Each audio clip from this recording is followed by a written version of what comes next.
Looks like Manchester United have got a rival in the signing of Declan Rice. Manchester City, they had it with Jack Grealish. They thought they had Grealish sewn up, but obviously City have got more money. And if you're going to be honest about it, and it pains me to say it, if you don't support Man United, then you'd probably go to City because you're guaranteed to win trophies. United have seemed to ruin the careers of so many people that it seems to be a reputation destroyer. So it looks like City have entered the race. Obviously, the highly influential and really impressive Fernandinho is going to retire. And they've got Rodri in there that's top class. But I think that obviously with Fernandinho leaving, there's a vacancy in that midfield. And, you know, they've got I mean, to be fair to City, and I hate to give them credit, they're actually quite a cleverly ran club.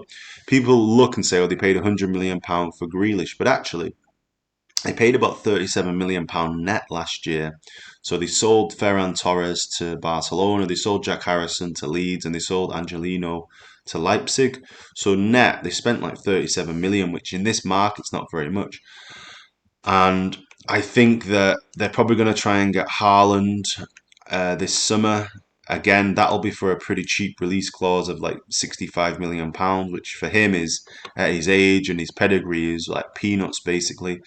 And obviously, West Ham have been playing hardball with Rice. There's been some ludicrous figures like David Moyes says he's £150 million. I mean, £150 million for a player that doesn't score and is a holding midfielder just seems like madness. But I think £100 million, if Rice pushes for the move, it'll go through. But it looks like United have got a competition. And I also don't think that United can afford to buy Rice unless they unleash 500, £600 million on the squad.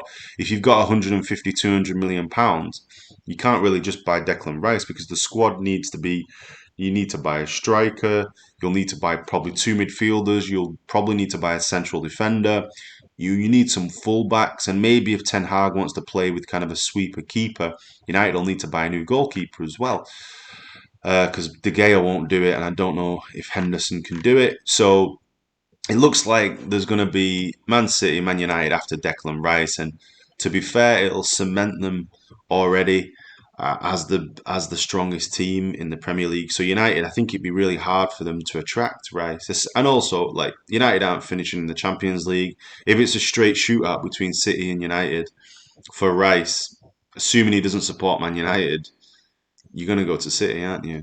You know, I wouldn't go to City because I hate City, and I actually think they're a shit club, small club, not got many fans, a lot of empty seats.